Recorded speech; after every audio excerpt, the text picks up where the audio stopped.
Good morning. This is Sarah from Exploring with Sarah. It is Monday and I have made my bed, gotten dressed. I know, the beast is talking to me like usual, and I normally start laundry on Mondays and I fold laundry and I do dishes every day. The beast wants to say hi. Hi. Hi. Anyway, I am going to make one of Brian's favorite breakfasts. It is 3-ingredient oatmeal breakfast cookies. It's literally 2 bananas, 1.5 or 1/3 of oats. I use the old-fashioned oats instead of the quick cooking. And then we have just a little bit of chocolate chips. I do have apples in the fridge. If I didn't have that, I've put blueberries in it. I just kind of use whatever I have. So I'm going to go ahead and start. I preheated my oven to 350. Let me scooch it just a little bit closer. Have you propped up this time? Okay, so I am going to go ahead and mash my bananas. It calls for 2 bananas and waited until they're, overly ripe. I personally like to eat my bananas when they are still kind of hard. They're all yellow.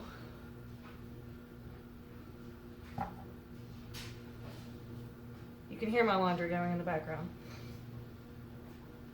So the beast has to watch everything I do. He thinks he's a person, not a cat. Okay, so here's that. Let me give my hands a rinse just to get that off. Towels. Okay. As you will see from my cooking videos, I only have one big bowl. It works. I just wash it afterwards. We are trying to be more minimal, so that's why you'll see a lot of the same stuff, not a whole bunch of different things. I don't run a mixer and that kind of stuff, so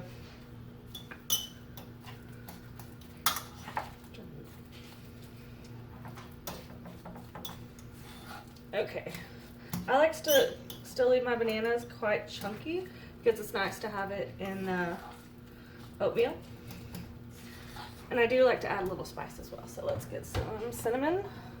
Wait, I have cinnamon sugar left. Sprinkle that in. So there's my 1/2. So we'll just do 3 of these. And I kind of play around with it too.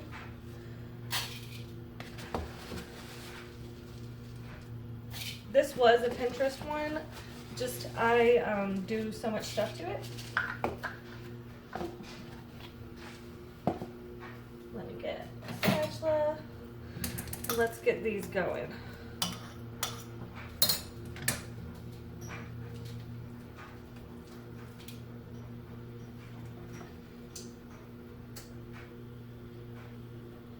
Okay. Mix this up.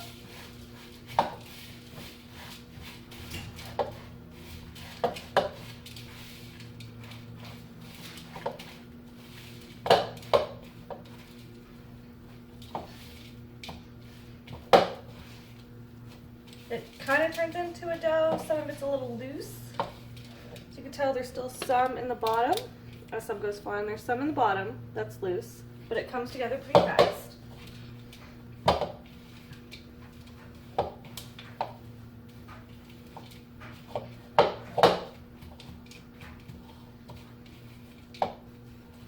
And then I'm going to add the rest of these, and then I'm going to sprinkle some cinnamon and sugar, because that makes it so much better.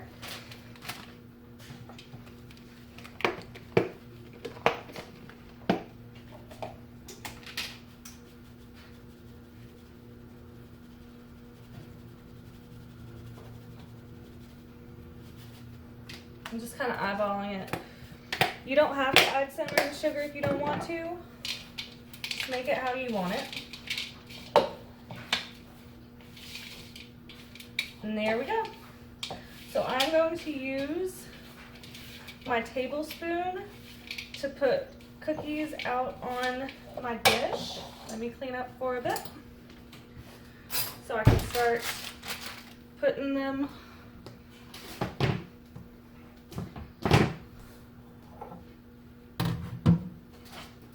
on my pan. Okay, so I'm going to put it on my pan and just lay them out. They aren't going to spread that much. They are going to sort of spread. Beast. No. What are you doing? Get down.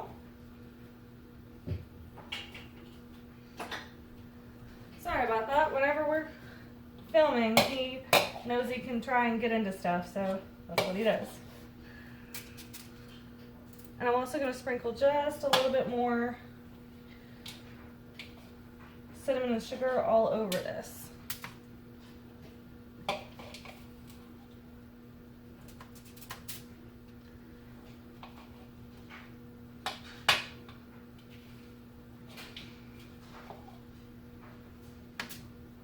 So they'll get nice and toasty, and it kind of tastes like banana bread, except it's extra healthy for you. Sometimes I've added flaxseed in here. It just depends on what I want to do.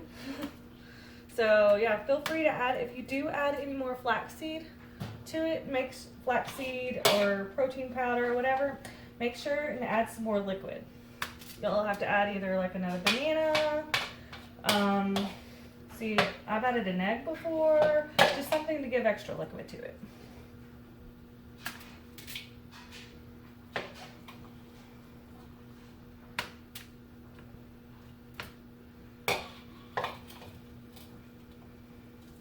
Okay. Let me get another spoon. Let me show you.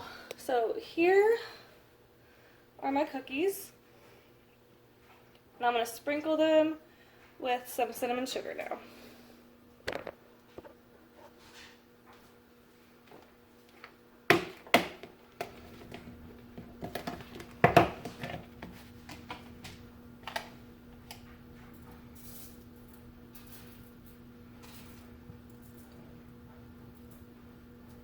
And normally for me, I wouldn't use white chocolate, but Brian really loves white chocolate. So, and it was what I had in the cabinet, so that's what I'm going to use. Okay, that's good. So I have maybe, I could do about half of this or 4 of what's left in here. So I'm going to go ahead and bake this, put this in the oven for 15 minutes. And I'll show you what it looks like when it gets done. This is what it looks like when it comes out. It didn't go down a whole bunch, obviously, but you can still see it gets brown around the edges. Perfect little pick-me-up when you need a little something in the morning. It smells like banana bread in here. It smells so good. Hi guys, I am making dinner tonight. I have a 2-pound chicken. I'm gonna do a baked chicken in the crock pot. This is from Queen Bee Farms in Midland, North Carolina. We picked it up at the farmer's market. So before I do that, I am going to make my butter that I'm going to put on top of it. So I just have some butter I've been softening. It's Amish butter that I got from the grocery store. I'm going to add some garlic to it. A little bit of rosemary. This is ground rosemary. Some herbes de Provence. It's a whole bunch. It's a French blend of basil, thyme, fennel, and lavender. Has some good flavor. A little bit of paprika for color, and I will top it with some paprika as well. A bit of basil. Gotta have oregano, right?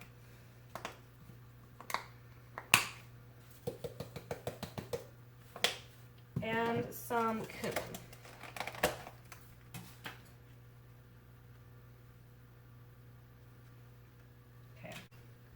So here is my butter. I'm gonna mash it, except I forgot pepper, right? Pepper and salt.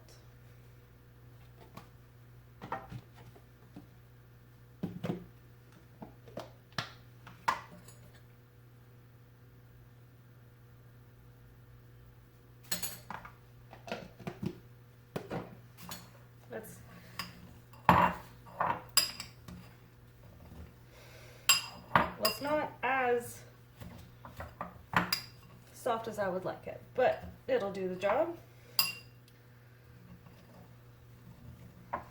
Still gonna be absolutely delicious. I mean, it's butter and seasonings, right? What could be better? Tonight I plan to serve this with some baked potatoes, green beans, and corn. I still have corn in the fridge that I need to use.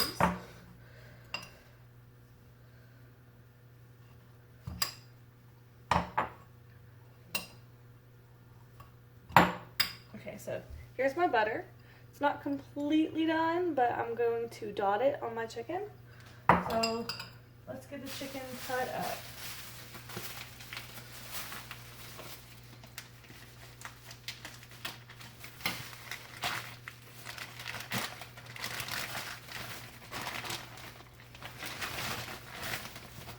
Okay.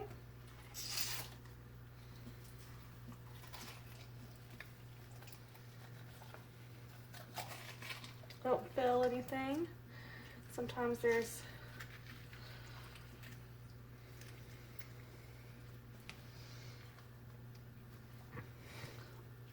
nope, there's nothing in the cavity.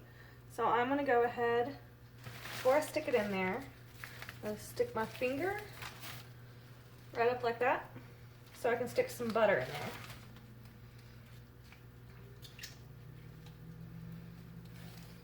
Okay, I'm going to take my spoon, slide some all up in there. It's going to give the breast such good flavor. I'm kind of flattening it out. I'm going to go all the way up in it. Same with the other side.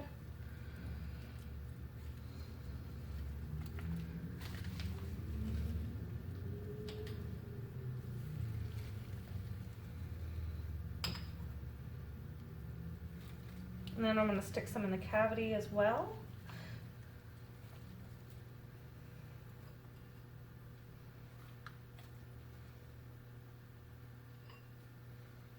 Okay, that's good. Now I'm going to stick it in the crock pot. So this is it. I'm going to stick it in my crock pot as is. And then I'm going to cover it in what's left of my butter. I did see this on a Sandra Lee recipe a long time ago when she was still on the Food Network, and it just kind of stuck. I do the same thing with my turkey that I bake, and every time I do it, it just turns out so good. I kind of vary what I put in the butter, but it's still absolutely delicious. So, you wash my hands.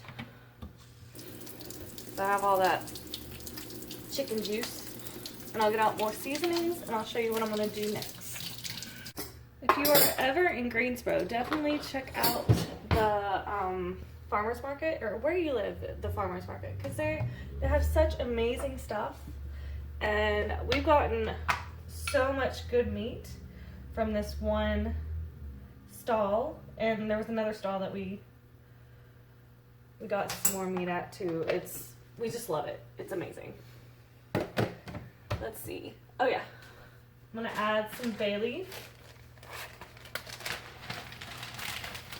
and stick it in the cavity as well. One in there, one up top. When I'm done, before I turn it on, I'll show you what it looks like. And let's top it with just a little bit more rosemary. Be really yummy. Okay, I think that's it. I'm gonna plug it in. This is what it looks like. all the butter on top and inside. I'm gonna cook it on low. I only have an 8-hour, but I'm pretty sure it's gonna be done in 6. I want it falling off the bone. And yeah, so this is gonna be our dinner tonight. So this is the chicken that I put in for dinner. As you can tell, it's a small chicken, but they use like no antibiotics and no steroids to make them bigger. So as you can tell, I decided to put a couple of potatoes in there, but it's done. I just put it on warm, and as soon as Brian gets home in about an hour, we're gonna eat some dinner. And tomorrow I'm going to make some chicken stock with all that amazing goodness down there.